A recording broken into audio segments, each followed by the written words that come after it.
Something very special is happening on Times Tables Rockstars.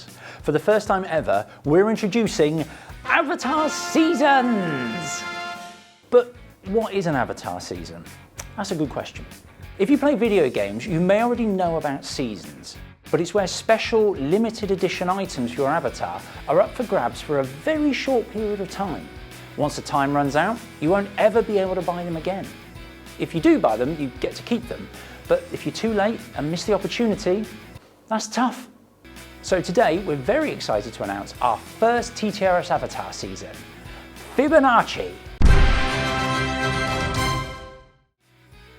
Ciao. Fibonacci is a super interesting mathematician from Italy. He invented something called the Fibonacci sequence. He noticed that if you start with 0 and 1 and then add the previous two numbers together and keep doing it, you get a really interesting pattern.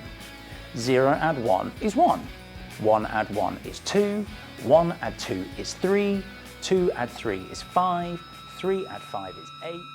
If you make little squares out of these numbers, they make this cool spiral pattern.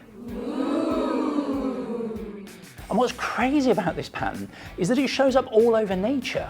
And you can spot it in the way sunflower seeds are arranged, or in the spiral of a seashell, or the petals of a flower, and in loads of other places. It's a direct link between maths and nature. We were inspired by this Fibonacci spiral, so we're releasing these limited edition Avatar Store items. These items are only going to be available between the 24th of November and the 31st of December 2025. After that, you'll never be able to buy them again. Remember, if you do buy them, you get to keep them, but you won't get a second chance if you miss out. Once the season starts, you can find the Fibonacci items here in the Avatar Store. So get onto TT Rockstars and play like crazy. Earn loads of coins, buy the whole outfit, and strut around like the Times Tables Fibonacci rockstar that you are.